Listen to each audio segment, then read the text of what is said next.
근데 문제는 뭐냐면은 네. 새 집도 이제 많이 안 나오고 전세 물량들이 많이 쪼그라들었잖아요. 그 불안한 시장에 집을 사지 않고 기다리는 사람들도 아직까지 니즈가 있는 아, 그럼 매매도 오르고 전세도 오르고 진짜 양난이네. 월세는 더 빨리 오르고. 그렇죠. 그래서 처음부터 스텝 바이 스텝을 받는 게 되게 중요하기 때문에 전세가 불안하고 매매가 불안하면은 유동성 장에 대응할 수 있는 걸 사는 게 맞죠. 아파트는 망고쌤. 근데 이제 매매는 그렇지만 진짜 진짜 그렇게 되면 전세는 어떻게 되는 겁니까? 저는 이 수요들은 항상 이동을 한다 생각해요. 네 가지의 포지션이 있습니다. 네 가지예요, 그죠? 첫 번째 포지션, 음. 사람들은 집을 산다, 매매를 한다. 산다. 두 번째 포지션은 음. 전세를 간다. 전세를 산다. 세 번째는 월세를 산다. 월세를 산다. 네 번째는 노숙자가 된다. 그 네 개의 포지션을 선택할 수밖에 없어요. 거주라는 건 필수니까 리브 한다, 리브. 전세를 산다, 뭐 이거는 바이고, 집을 산다, 월세를 산다, 그 다음에 노숙자로 산다. 근데 이 네 개 중에서 움직이는 자산은 사실은 매매밖에 없거든요. 근데 매매 시장이 공포스러우면은 전세를 가고, 전세의 금리가 높아가지고 하면은 월세로 가고, 월세로 하고. 그 다음에 돈이 진짜 없어서 막 망하면 이제 노숙자로 가는데, 노숙자가 힘내서 다시 뭔가를 하면은 월세로 가고, 뭔가 사업이 성공하면 또 전세로 가고, 그리고 시장이 괜찮으면 매매로 가고, 이게 계속 이동을 하잖아요. 지금 하나의 예로 들지만 여러 가지 상황 속에서. 근데 이렇게 이동을 하는데 지금 상황은 매매가 비싼 건 올라. 비싸지 않은 거는 좀 아직까지 모르겠어. 똘똘한 채로 뭉치려고 하니까.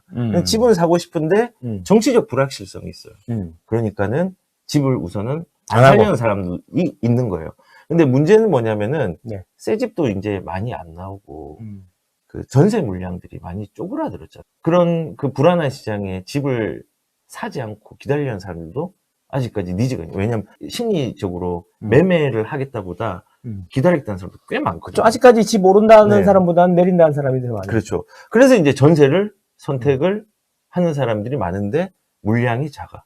그럼 전세가가 올라가잖아요. 그치. 그런데 전세가가 올라가는데 전세 사기가 있네. 사기.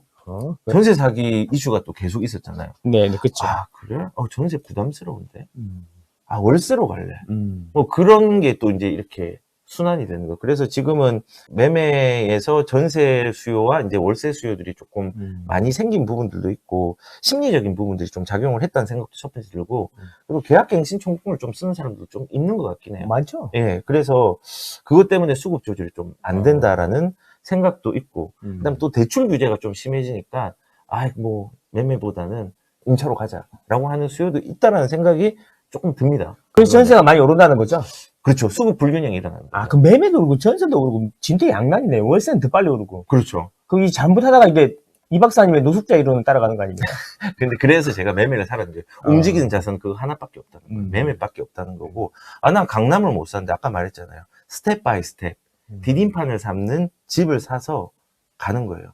제가 상담했던 분 중에서 지금 강남 집이 2채가 있고 분당에 집 한 채가 있는 사람이 있어요. 다주택자네. 예, 아파트랑 분당에 있는 집이 한 개 있어요. 근데 그분이 첫 시작이 시작이. 조그만 빌라부터 시작했어요. 시작이 미약해. 디딤판으로 미약하게 하다가 빌라에 실패하고 깨달아서 아파트로 오고 하다가 이제 용기를 가지고 아파트를 사서 최종 은퇴할 때는 그 3개 아파트로 세팅을 한 거죠. 잘한 거죠, 그 정도면. 그래서 처음부터 스텝 바이 스텝을 받는 게 되게 중요하기 때문에 전세가 불안하고 매매가 불안하면은 움직이고 유동성 장에 대응할 수 있는 걸 사는 게 맞죠. 아파트는 망고쌤. 전세 사기 문제로 인해서 전세가 소멸할 거다. 이런 의견들이 있습니다. 어떻게 생각하십니까? 전세가 없어질 거다. 없어질 거다. 그거에 대해서는 역사적으로 얘기를 할 수 있어요. 역사적으로. 전세 사기에 대해서 얘기를 좀 드리겠습니다. 이게 되게 재밌는 게요. 네. 깡통 전세, 역전세 때문에 뭐 우리가 좀 문제가 되었은 적이 최근에도 있었죠. 역전세 때문에도. 그렇죠. 깡통 아파트 시대 전세제도 손질해야 13년 전에도 이슈가 되었습니다. 집값이 떨어졌습니까? 아니요. 아니죠. 전세 사기 절대 당하지 마세요. 2011년도에 이때도 전세 사기 때문에 이슈가 있었습니다. 네. 자, 그때 전세 사기 때문에 전세가 없어졌습니까? 집값이 떨어졌습니까? 안 없어졌습니다. 2009년도에 역전세 대출 보증 집주인들 속단다. 역전세 때문에 고생 많이 했습니다. 그러면 1900년 넘어가 봅시다. 1983년도에 전세 사기 62명 검거. 이때도 전세 사기가 난무했습니다. 162명인데요. 네, 162명. 39년으로 갔어. 1939년이요? 네. 와. 주택난을 기회 삼아서 전세 사기가 횡행했답니다. 그리고 조선시대에도 전세 사기가 있었습니다. 아. 교통사고가 났다고 자동차가 없어집니까? 안 없어집니다. 없으시죠. 교통사고는 불행한 일입니다. 그쵸, 근데 불행한 일이죠. 그 교통사고 때문에 차를 없애지 못합니다. 관행적으로 우리가 했던 전세도 전세의 물량들이나 행태들은 변형이 될 수 있지만은 그치. 전세 자체가 없어질 수는 없다는 겁니다. 결국엔 전세 사기가 10년 전에도, 20년 전에도, 100년 50년 전에도. 전에도, 200년 전에도. 조선시대에도 전세 사기가 있었다. 그렇죠. 근데 전세가 존재하는 이유가 분명히 있을 것이다. 그렇죠. 그죠? 월세보다 싸니까. 그렇죠. 그래서 존재하는 거다. 그리고 전세가 있기 때문에 우리나라의 월세가 싼 편이었던 거예요. 그렇죠. 싼 편이었던 예. 거죠. 완충작용을 중간에서 예. 해줬는데, 그걸 이제, 그럼 간단해, 사람들이. 단순해. 뭐가 문제야? 없애. 반지하 물이 차요? 없애. 없애. 나중엔 아파트도 없애버리지, 그래. 아파트도 없애. 왜? 아파트가 너무 올라요? 없애. 막 이게, 야, 이럴 수 있겠다.